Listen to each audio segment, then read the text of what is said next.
Welcome back, everyone. We're diving into a house today that's practically a legend, the Lizzie Borden house. A house with a story that goes way beyond just a crime scene. Exactly. We're talking historical records, paranormal investigations, pop culture. It's going to be a wild ride. What I find really fascinating is how the house itself kind of becomes a character in this whole story. Okay, so picture this. Fall River, Massachusetts, 1889. You've got this seemingly average house on 2nd Street. But here's the thing. It was way too modest for a family like the Bordens. Right. Andrew Borden, Lizzie's father, was a successful businessman. He was a bank president, even. So why choose a place without, like, indoor plumbing or electricity? Well, Andrew was known for being, shall we say, careful with money, maybe a little too careful. Frugal. Yeah, frugal. He was all about business, so he picked the house on 2nd Street because it was close to his work on Main Street. Convenience over comfort. So even though they were well off, they're using chamber pots and had an outhouse. Not exactly the high life you'd expect for a prominent family in the late 1800s. It really shows you what people valued back then. Appearances were everything. And supposedly, Lizzie was embarrassed to have guests over because the house was so simple. That makes you wonder about the family dynamics. Like, how did that affect Lizzie's relationship with her father? It's definitely something to think about. Maybe Lizzie resented her dad's frugality, or maybe she just wanted a fancier lifestyle. Right. It gives you a little peek into their relationship, which we know was already strained, especially with Abby, Lizzie's stepmother, in the picture. Definitely complicated. And of course, you can't talk about the Lizzie Borden house without talking about what happened on August 4th, 1892. The murders of Andrew and Abby Borden. The house instantly became a crime scene, linked to this huge, unsolved mystery. And the house itself became a huge part of the investigation. Right, the layout, the bodies, no forced entry, it all added to the mystery. The scene must have been awful. Mm. Andrew was found on the sofa downstairs, attacked while he was napping. Abby was upstairs in a guest bedroom. Both victims with multiple blows to the head. It's a brutal scene. And thinking about the weapon, they thought it was a hatchet or an axe. They found several in the basement, but none that they could definitely say was the murder weapon. It's like a puzzle with missing pieces. Exactly. And that's why people are still fascinated by this case. We love a good mystery, right? Yeah. Especially when it's been unsolved for over a century. And let's not forget, Lizzie was acquitted. The trial was a media frenzy, everyone watching her every move. People thought she was acting strangely, too calm. But wasn't that maybe just shock?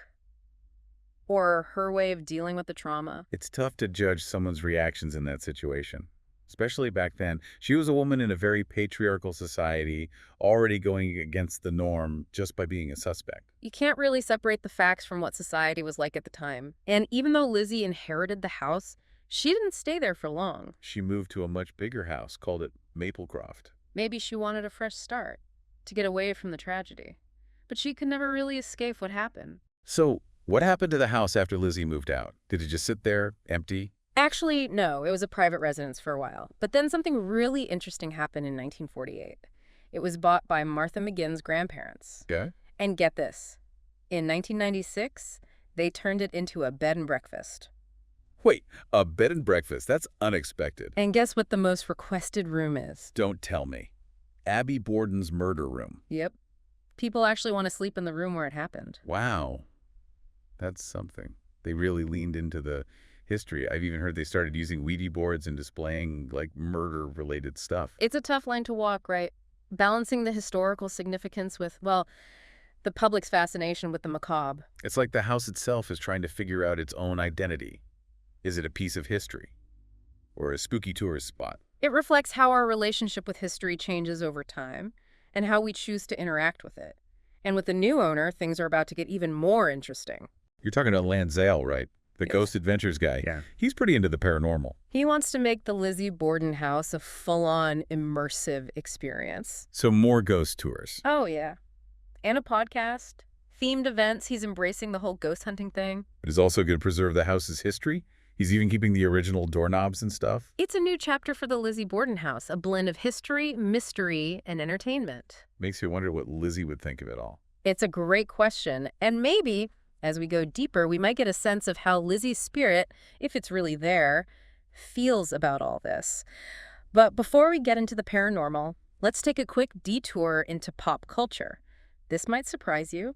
You're going to be surprised to hear that the Lizzie Borden house pops up in a video game. Really? Which one? Fallout 4, there's this expansion called Nuka World, Hold and on. Fallout 4, as in the post-apocalyptic game. that's the one. It has this location called the Grantchester Mystery Mansion. Wow. They took inspiration from Lizzie Borden for a post-apocalyptic mansion. Yeah, it's pretty clear they based it on the Borden case. You know, it just goes to show how much this story has stuck with people. It's gone from true crime to video games. That's wild. It is. And speaking of pop culture, we can't forget about Supernatural. Oh, yeah. The Winchesters taking on Lizzie Borden. I remember that one. It's called Thin Lizzie. That's right. Though it wasn't exactly, historically accurate. It was pretty entertaining, though. And it definitely played up the whole haunted house angle. Which is something a lot of shows and movies about Lizzie Borden do. Yeah. And then, of course, you have BuzzFeed Unsolved. Right. Remember when Ryan and Shane investigated the house? How could I forget? They really brought a new audience to the case with their whole, funny but also kind of skeptical approach. And you can't leave out America's Haunted History. The one specifically about the Lizzie Borden house. Yeah, that YouTube series, they interview all these paranormal investigators and psychics. You get all these different takes on whether or not the house is haunted. So basically, the Lizzie Borden house is a pop culture icon at this point. Pretty much. And with Lance Zall's plans, who knows what's next? True. Speaking of the paranormal, it feels like that house is like a magnet for ghost hunters. What are some of the most interesting accounts? There are a lot of stories out there. Some are more believable than others, but I think Amy Bruni's account is really interesting. Amy Bruni, the one from Kindred Spirits. That's her. She actually had some experiences at Maplecroft. Hold on, Maplecroft, as in the house Lizzie moved to after the murders. The one and only. So we're not just talking about the house on 2nd Street anymore. We're talking about Lizzie herself and whether she might be connected to the whatever's happening there. It makes you think, doesn't it? It's not just about one place anymore. Okay, back to Amy Bruni. What happened at Maplecroft? She wrote about it in her book Life with the Afterlife. Apparently, Maplecroft hadn't been investigated in over 90 years. Wow. So she went in with her team, and Chip Coffey, the psychic medium, they had no idea what they were going to find. Chip Coffey. He's pretty well known in the paranormal world. What did he pick up on? Well, right away, he said he felt overwhelmed with emotions. Like, he felt this presence, a woman who was really angry. Angry? Yeah, and really resistant to them being there. Like she knew they were there and didn't want them snooping around. Exactly. He even said he heard her say, "You all think you know everything. You know nothing about me." Whoa. That's a little creepy. Did they get anything else? They decided to approach things a little differently after that. What do you mean? They got rid of anything to do with the murders, and they started calling the spirit Lizbeth. That's what Lizzie preferred later in her life. So they were trying to be more respectful. Yeah. More like they were talking to a person and not just like some ghost from a famous case. They wanted to make things a little more comfortable. Did it work? Did they actually manage to talk to her? They used a spirit box, which is supposed to let spirits talk through radio frequencies. Bruni says they got some pretty clear responses from Lizbeth. She felt someone walking through a room when no one was there. She says she actually had a whole conversation with her. A whole conversation. That's not something you hear about very often. What did they talk about? Did Lizbeth say anything about the murders? Bruni said Lizbeth sounded really sad and conflicted. Lonely, even. She said she felt lost and upset, like she was still hurting. Oh, that's sad. It is. Lizbeth even begged them to stop talking about some things. So even if she is communicating from beyond the grave, she's still keeping some secrets. It's almost like even after all this time, there are still things she doesn't want to talk about. It just goes to show you can't always get all the answers, no matter how hard you try. Exactly. Sometimes the truth is just out of reach. So we've talked about history, paranormal investigations, pop culture. But what about the actual evidence in the Borden murders? The crime scene itself. Yeah, like what actually happened? What do we know for sure? That's the heart of the mystery, isn't it? The forensic details, the investigation. And of course, the infamous axe. Let's get into it. Okay, so let's rewind back to August 1892. Set the scene for me. What did the crime scene look like? It was a scorching hot summer morning in Fall River. The Borden house, remember, was pretty small.